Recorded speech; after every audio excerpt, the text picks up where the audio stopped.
Let's get the show on the road. That's, I'm and resident of you have Column a child for on the YouTube. way. For Sorry. YouTube. I'm Joel Saints. I'm joined by my buddy Patrick McCray, author of the Dark Shadows They Book About, and I'm joined by Gordon Dymowski, my buddy. What's up, guys? Episode 100. Really, really cool episode. I love all the interactions we get here. We get Carolyn and Victoria. Victoria is asking Carolyn questions about the pen. You're right, Patrick. They do make good use of the pen in this episode. You've got a lot of suspense between David Collins, who overhears Carolyn's going to go on a date with Burke. He threatens to tell his father, Roger. David does it, and later on he actually does tell him. And there's a conversation between Carolyn and Roger, and she says about to throw him off her trail. She says to him about about Victoria. Victoria Winters goes to Burke Devlin and tells him that she believes Roger possibly could have killed Bill Malloy. What do you guys think about this episode, Patrick? Well, it's ridiculous, the thought that Roger Collins would be involved with the death of anyone. Why would Burke think that? I really, when I did the watch through, this pen business just was like I was about to say it's the Bataan Death March of storytelling. I think that's a little extreme. But it certainly went on for quite a while. And to me, it epitomizes everything wrong with the show in that phase. I say this so that I can now affirm that in this episode, at least, and this is episode 100, we're doing milestones. So it's just sort of snapshots of where the show is at various numeric milestone. And 100 episodes in, they're talking about the pen. It's for a show that's about a pen, it's pretty good. It's not bad. The date with Burke is great. Roger's reaction to David's news that David the consummate snoop and tattletale. What would David versus Cindy Brady, who would win? Gordon? I would probably think I would say I'm going to say David, because basically none of the 80 other Brady kids like Cindy. I mean, she's hanging around with that stupid doll all the time. So it's not like she has backup. And David, he has a cousin, he has his dad, he has Elizabeth, he has Mrs. Johnson. They've got cousin Oliver. Oh, cousin Oliver. Oh, he's toast. I mean, doll in the wrist, Robbie wrist. Now, and I don't see what the big deal about a pen is, because I found the pen. For the first time, you found a pen, and you may find one again. Mike Brady versus Roger. Ooh, I'm gonna have to say Mike Brady.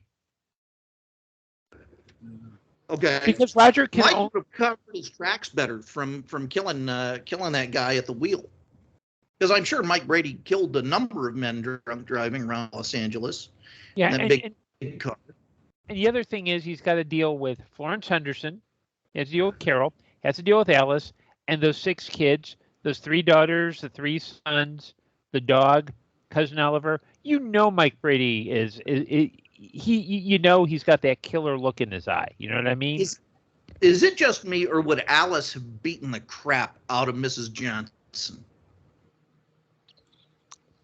I would have loved to see the two go the distance. I don't think it would be that obvious, because Mrs. Johnson would do a lot of feigning and like, oh, you hurt me. And then Alice would be like, oh, I'm sorry. And then pow, and then Alice would have to get like a claw hammer, and Mrs. Johnson would get a metal chair and whack her with it. Jewel, between Alice and Mrs. Johnson, which one is Ali and which one is Foreman? Neither. Mrs. Johnson is Ric Flair, and Alice is we'll say Alice is Sting. Okay. Is she in the posing pouch from Dune? No, but she's got this cool face paint and this bleach blonde hair. She goes, oh! No. Does that make Sam the Butcher Beast Raban? And you said Mrs. Johnson would faint. Well, Ric Flair fainted all the time during matches, face first. Okay, now here's my question for you, Patrick. Okay, good. David Collins versus Danny Partridge. Who wins? Danny. David is lawful evil. Okay. Danny is true neutral. And so Danny can stop obeying the rules anytime he wants to. Good answer. Yeah. Now, do you think Danny would be the type that not underestimate David? That's why too. David would get an initial advantage from that playing, Danny's friend. But once Danny caught on, oh, forget it. Danny's mean. And David's mean too. But David's also a whiner, and Danny is not. And plus, Danny's a middle child. Danny simply... It's true. And Danny also has been raised, I would argue, in a more supernaturally haunted house, a more supernaturally charged house, because of the house of Samantha Stevens. Yeah, they use the same set. It's the same house. Mm-hmm. And so, he'd be calling on Dr. Bombay and Uncle Arthur, Clara. They would bring in eventually Endora. And Endora versus Angelique, I'm sorry, my money's on Endora. Oh, yeah, definitely. That's obvious. And then you get Nanny of the Professor going, hey, I want in. And Endora's like, no. You're hit. You ain't even worth it. You are, you're not even worth in my weight class. Okay. She was a lesbian trained by Orson Welles. All right. That's tough. So about this episode, guys, I will say one thing about Dark Shadows 200, about what Dark Shadows number 100. I think I know where the kids in the hall got their inspiration for their sketch where one guy is chasing after another guy yelling, my pen, my pen. Jewel, are you finally done? Can we talk about this show for once? Well, here's the things I walk away with this episode. The writers are doing a really good job not revealing who Bill Malloy's murderer is in this episode. They're keeping the audience asking enough questions through the characters like Victoria, like Carolyn, and really you still have the focus of a love triangle between where Carolyn still wants Burke wants Victoria. Victoria's more, she's friends with Burke, but she's not in love with him quite yet. And Laura hasn't arrived yet, obviously, because this is only episode 100. We're still on the pen. And so you're teasing that Roger may be the killer. But I also think with this episode where they there's things that Roger could have done he takes the pen, and that's all well and good, but there's things that if they wanted to paint Roger as more of a believable suspect, could the writers have done something else, not specifically in this episode but in earlier episodes? Yeah, but I do think they do a good job. They do a well enough job in this episode to keep him as your suspect for now without actually arresting him, without going to the cops in this episode, even though they talk about it. Victoria and Burke talk about going to Sheriff George Patterson. They don't in this episode because they don't have the pen in hand and they don't have enough evidence. And really, even if they had the pen, what would that really prove? Really, all it would prove is that Roger hid the pen. And it's like, so what? A lot of people had that pen. And really, Bill Malloy's death, the real key thing, though, not in this episode, is when there's an episode where Sheriff George Patterson and Burke Devlin are having this argument, and Burke Devlin says, "I want you to reopen Bill Malloy's case." And I love Dana Elker in that episode because he goes, "I never closed it." He goes, "I just made people believe I closed it." And he wanted people to relax and, not basically slip up. And a lot of people started slipping up, like Roger, obviously, because really Bill Malloy's death was all too strange, even for Sheriff George Patterson. And they do a really good job, though they do a good job of painting Roger as your suspect in this episode, in the sense you really can't rule out necessarily unseen things in this episode, because I never lost sight of what Matthew Morgan had done. Like Matthew Morgan pushing Bill Malloy's body back into the ocean. I never lost sight of that. And so that was always on my mind, even in episode 100. Go ahead, Gordon. Oh, no, I was just coughing. I muted. Oh, sorry. So what did you guys think of what the writers did in this episode? Go ahead. I think they did a pretty good job, making this business interesting. Yeah, I think this is the. Go ahead. No, it's nothing. Gordon, please. Okay, well, I think this is the best pen-based storytelling that Dark Shadows has ever done. No, I think it's around this time because I think Bill Malloy's ghost appeared before this episode, if I'm not mistaken. He does. You're right. Yeah, he does appear before this episode because Victoria is locked in a room, and it's because, keep in mind, they've already the bleeder valve incident has already happened, and what happens is David locks Victoria in a room in the West Wing, and Roger finds her. Yeah, because I feel like this episode might be kind of the, if we're going to call it a landmark, I think it's probably where the writers were realizing that, okay, we're starting to do the supernatural stuff, but we need to keep in mind that we need this kind of character caginess, so to speak, where it's like everything's about this pen. Well, Roger took it, but he dropped it. And I think that because in about a month we'll get the introduction of the Laura storyline, and Dark Shadows will be moving deeper into the supernatural.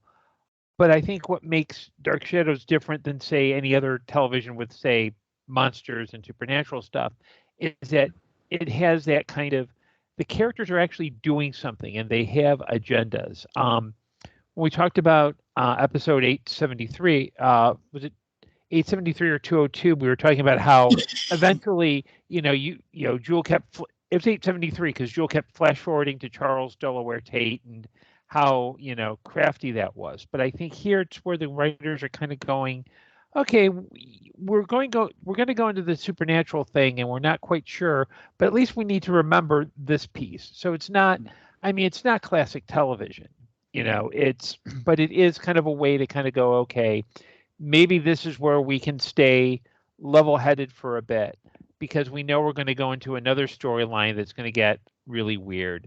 And then after that, they realize, oh, okay, let's just go whole hog and do a vampire. Yeah, it makes me really want to watch the contemporaries about what Dark Shadows was not doing successfully. Because Secret Storm ran, I think, mid-70s. So, it managed to do this kind of pot boiler stuff really well. And it makes me wonder, because I'm sure that's what Dan started out wanting to do, with a ghost here and there or something. But, he was out to make money, not take chances at first, because he didn't know that he had to. He just thought, do a soap opera and and it'll make everyone happy. And for some reason, it didn't. They lacked something, or they had terrible competition on at that time that was doing it better. Yeah. So I wonder, what were they doing better? Yeah. I think with what makes must-see TV is great storytelling, but you have to have shocking moments, especially in a soap opera. I've talked about this with wrestling. Wrestling's a male soap opera. Wrestling always advertised anything could happen because it was live, unless it wasn't, unless it was pre-taped. It's funny because there's a pre-taped Monday Night Raw where Ravishing Rick Rude appears on that episode, but on the same night, Monday Night Nitro's live, and he appears on Nitro. And people are like, wait, how did they do that? Well, it's because Raw was pre-taped that day, and Rick Rude went from being in WWE to being in WCW. So it's the shock of seeing Rick Rude on two different shows on the same night, because you weren't expecting it to happen. And that's the thing with Dark Shadows. There's moments that you're not expecting to happen. Though I kept in mind that Matthew Morgan pushed Bill Malloy's body back into the ocean, I didn't exactly expect him as a murderer either, though he's a bit psychotic himself, and dangerous, and he sort of views everybody as a threat to Elizabeth, and he would gladly get rid of anybody who he felt was a threat to Elizabeth. Roger is not exactly a saint himself. I think the writers do a really good job of leaving the question of who's your killer in this episode, and Alexandra, Mitchell Ryan do a really great job with that as well. They're not necessarily saying it's Roger, but they're also not saying that it isn't. They're mere making the suggestion it may be Roger, but they can't prove it. Yeah. And I think I may have a theory that kind of addresses, with Patrick. You just said, what was Secret Storm doing that Dark Shadows wasn't? I wonder if the question isn't that, but so much that Dark Shadows was so different than most soap operas at that time. Because if we assume that at this time, was it that different? I don't know. Yeah, because I think that when you look at if the original intention for Dark Shadows was to do an evening show, that they were told, no, the story's they meant it for an evening show. No, it's a daytime show. I think, and we assume that the first year, we go by the credo that the first year of any show is a shakedown cruise. You're figuring out what you can do, what you can't do, what's going to work and what's not going to work. I wonder if part of the issue with Dark Shadows was they were trying to do, if it had been like your traditional soap opera, with just interpersonal relationships, maybe the occasional hint of blackmail, that'd be one thing. The other thing I think is also that it was on so late in the afternoon that if you're a kid, you're not going to want to watch this because it's all, nobody cares about bleeder valves. Nobody cares about, and so I think that might be where, and this is just a theory. I think that by this time, the writers are starting to get a sense of, okay, we got away with a ghost, and so with this, we need to resolve this quickly. So let's just put all this out. So it's not, again, for me, I'm kind of with Patrick in that it doesn't really feel like Dark Shadows until episode 212. When Barnabas comes in, that's when Dark Shadows begins. But it feels like it's this weird. It's not bad. It's just you're seeing a show trying to figure out what it thinks it's about, and I think that it's this is a really good episode, but I think part of what might have been happening is they're trying to figure out who they are, and that's something that, one, takes time, and two, I think this is one where it's like, I think here they figure out, okay, here's a piece of the puzzle. It's figuring out, if we build a mystery, we've got to figure out a way to start moving it forward towards a conclusion. Laura will be the, okay, how do we integrate a supernatural entity that's not a ghost? How do we pull something out of thin air and make it a storyline? And then Barnabas is the, oh bleep, we're about to go off the air. Let's make a desperation move. It was on versus Secret Storm. So all this talk about Secret Storm is for a reason. Mm-hmm. And it was, Secret Storm was also on for an hour. Mm-hmm. Dark Shadows was only on for a half an hour. Although it's, yeah. So Secret Storm had another half hour of lead-in, you know, and I think that might have been part of it is, you know, if Secret Storm managed to be interesting enough around the halfway point, people would not be tuning over onto Dark Shadows. So it might have just been the momentum of that. Yeah, something I learned too, not necessarily with Dark Shadows, but from listening to Eric Bischoff, who ran, Monday Night Nitro against Monday Night Raw. He said he would do different things to keep audiences, because the one thing about when the hour changed, like from 8 o'clock to 9 o'clock, you'd be surprised how many viewers would want to change the channel. So you'd always have to do something to keep them there. And so 8 o'clock, you'd get the cruiserweights. Well, how do you keep somebody from changing the channel in between this? Well, he hired something called the Nitro Girls, and it was these girls who would wear skimpy clothes and dance around. So I think that's what Secret Storm actually did. Like 3:30, they'd have the scantily clad women who dance around, and it would be like, it was like their halftime thing, and that's what kept people watching. The Secret Storm dancers. Mm-hmm. The secret is out. What's you guys' favorite scene from this episode?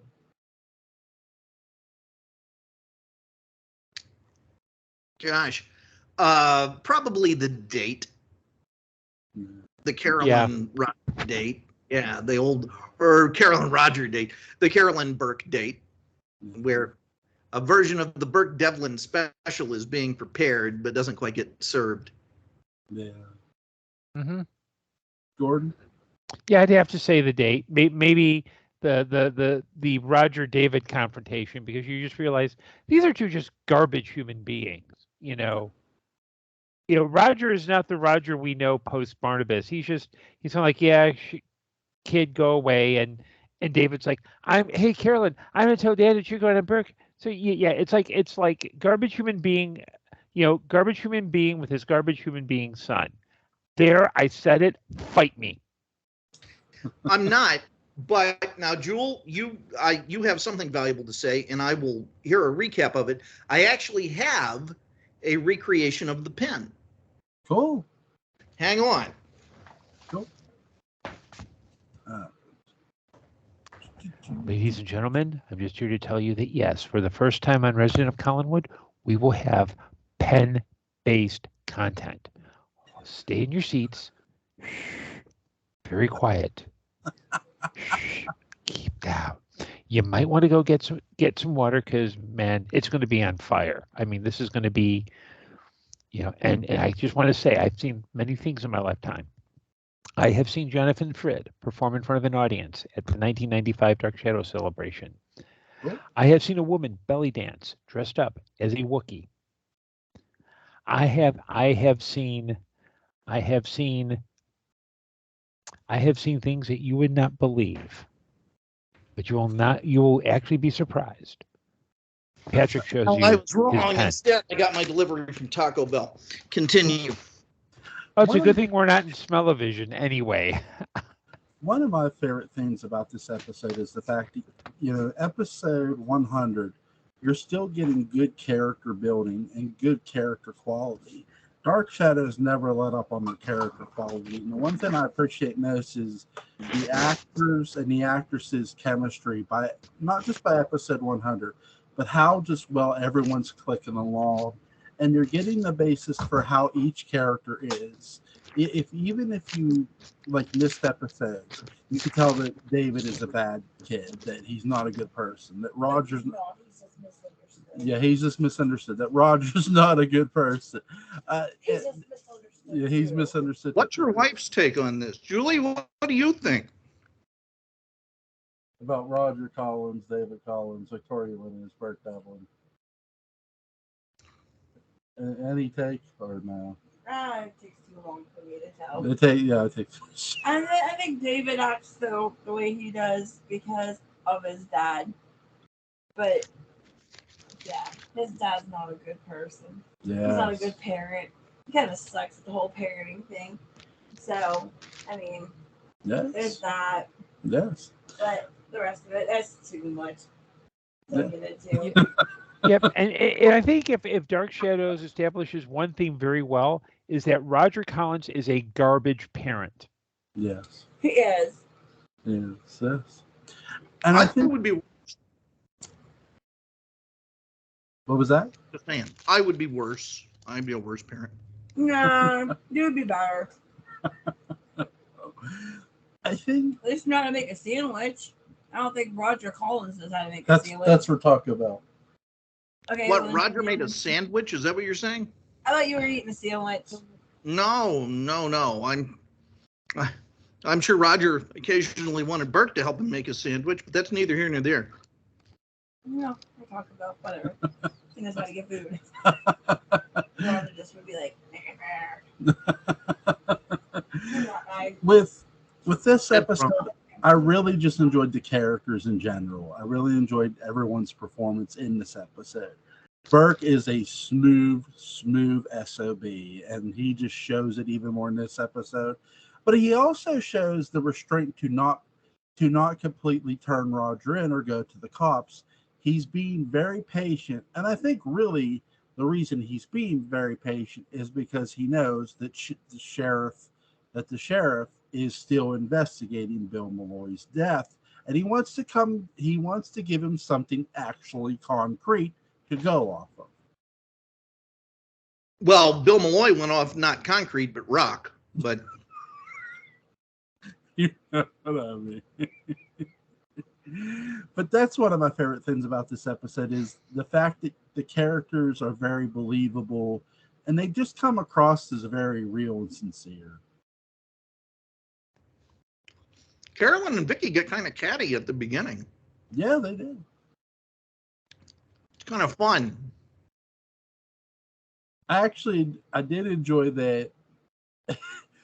I love how Carolyn tells her, "Oh, make sure you have the car back by this time because I have a date with Bert Devlin." I love that. I use that excuse all the time. So, guys, is there anything you want to add any more about this episode? This is our baseline. This is the baseline that we're going to judge certainly the next episode off of. And the next episode is what, 250? Yep, 250. So things will be substantially different in 150 episodes, as well it should be. Yes, 150 episodes. We're not having any pens. That's for damn sure. But there will be a pointed object.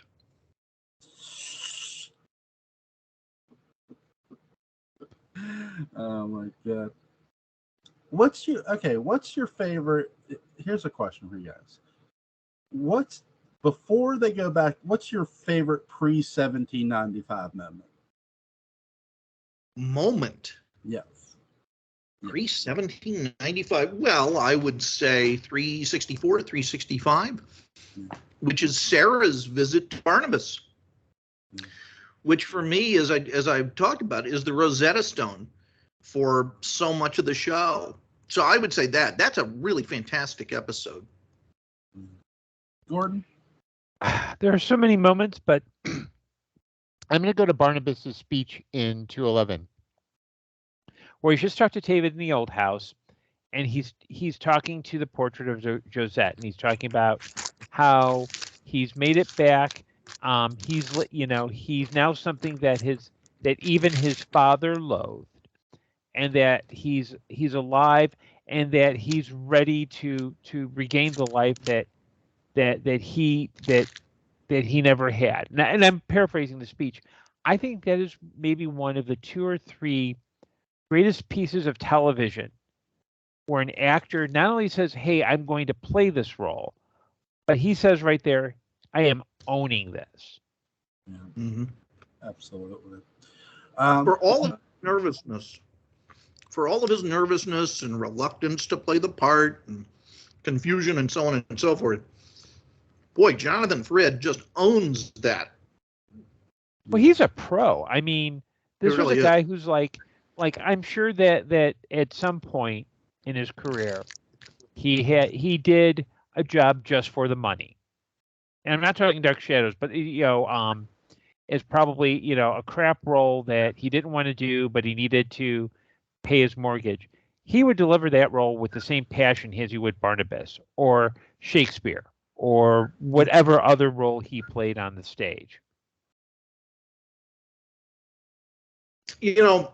When all of these great fantasy roles started to come up for these fine British actors in that period in the aughts where, you had Patrick Stewart, who had Star Trek and X-Men, and you had Ian McKellen, with Lord of the Rings.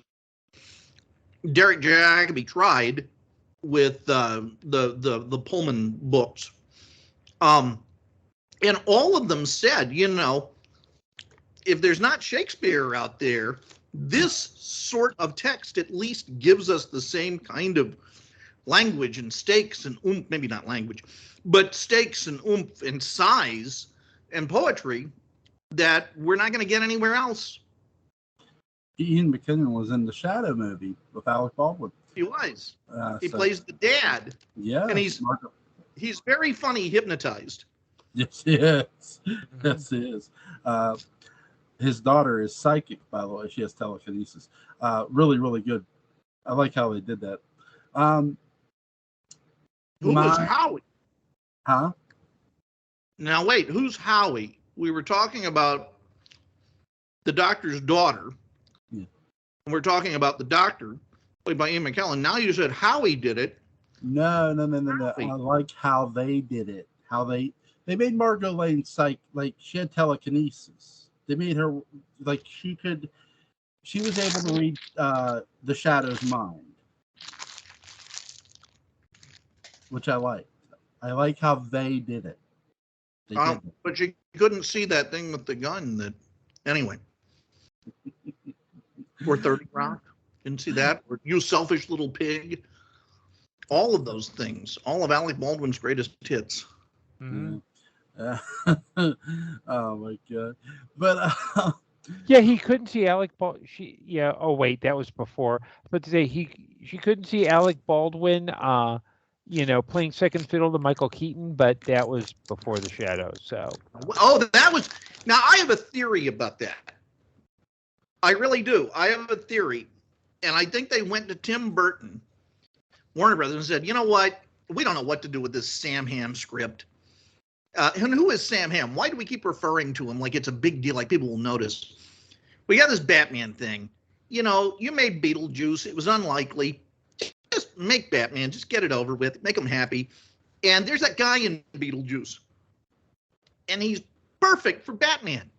You got to cast him. And so Tim walked away, showing the same judgment he showed making Dark Shadows.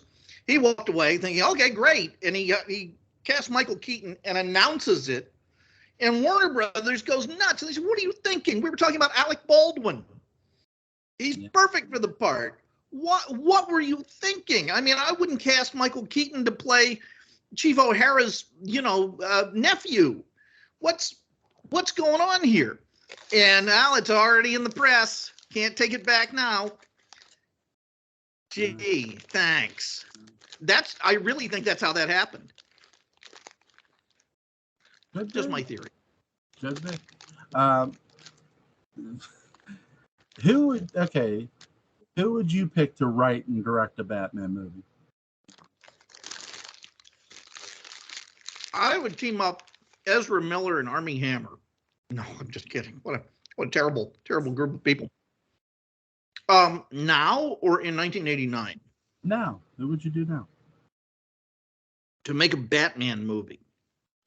My kind of Batman movie.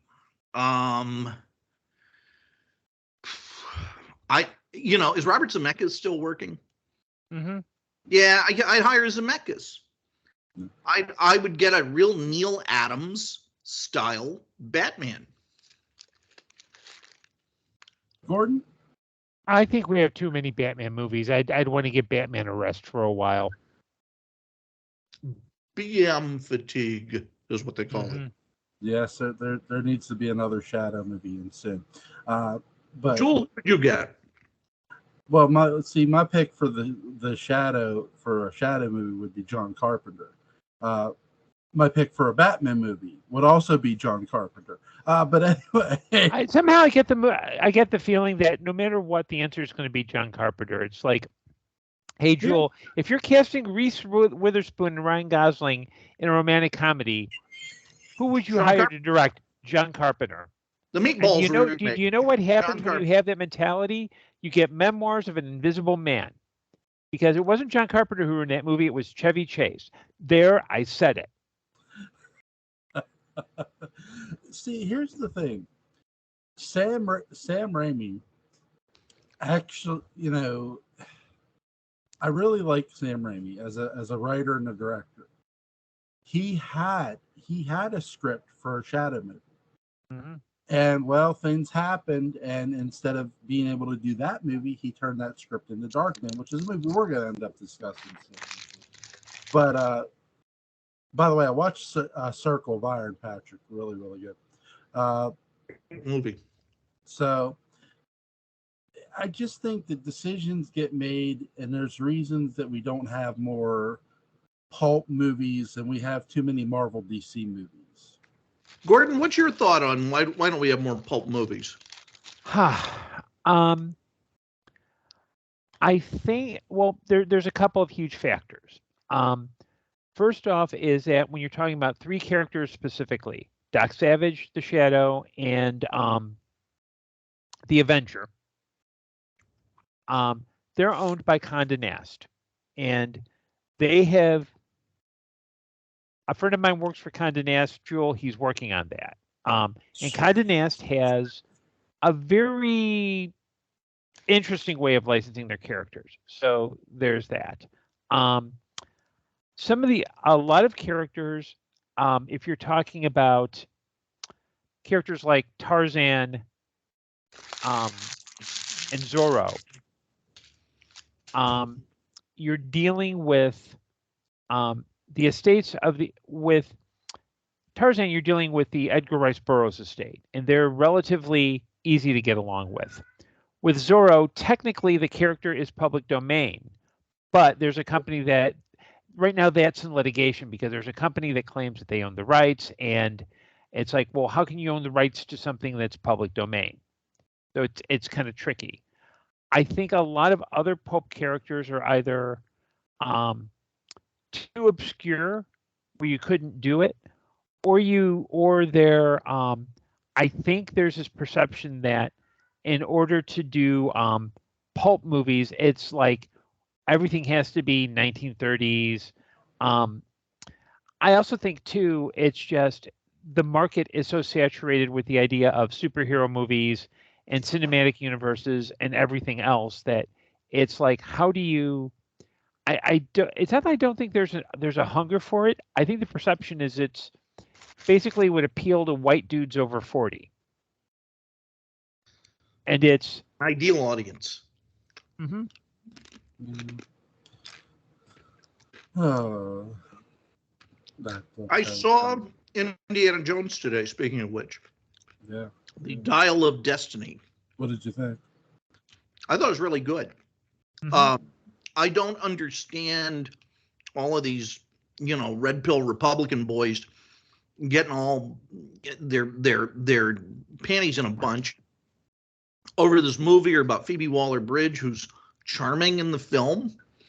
She's kind of awkward and gangly and just fun. And it's a sad movie in a lot of ways because deals with Indiana Jones in a part of his life he didn't think he would probably get to or live to. And I thought it was a very mature take on that. I really liked it, and it had the guts to be different than the other films. We have 4 other Indiana Jones movies that are largely kind of interchangeable in certain ways, and this one is really substantially different. It's an interesting kind of sad movie. Mm-hmm. And I liked it for that. I think that's what it was sort of trying to be. I haven't seen it yet. I'll try to check it out eventually. It was good. I haven't seen the new James Bond movie either. I won't see it. I refuse. Really? Yeah. And I was going to get my PhD in cultural studies looking at the Bond films back in the 90s. And so when I won't just not see it on opening day, but just not see it, it says something for where the franchise is. Yeah. Guys, this has been a lot of fun for this milestone episode. Mm-hmm. So tomorrow night at 11, is that good, guys, for episode 250? Yeah, let's do it. Mm-hmm. Okay. Links to Gordon's Amazon page, links to the Dark Shadows Daybook Unbound is going to be in the description box. Guys, enjoy the rest of your night. Thank you. Thank you, guys. Bye. Not at all.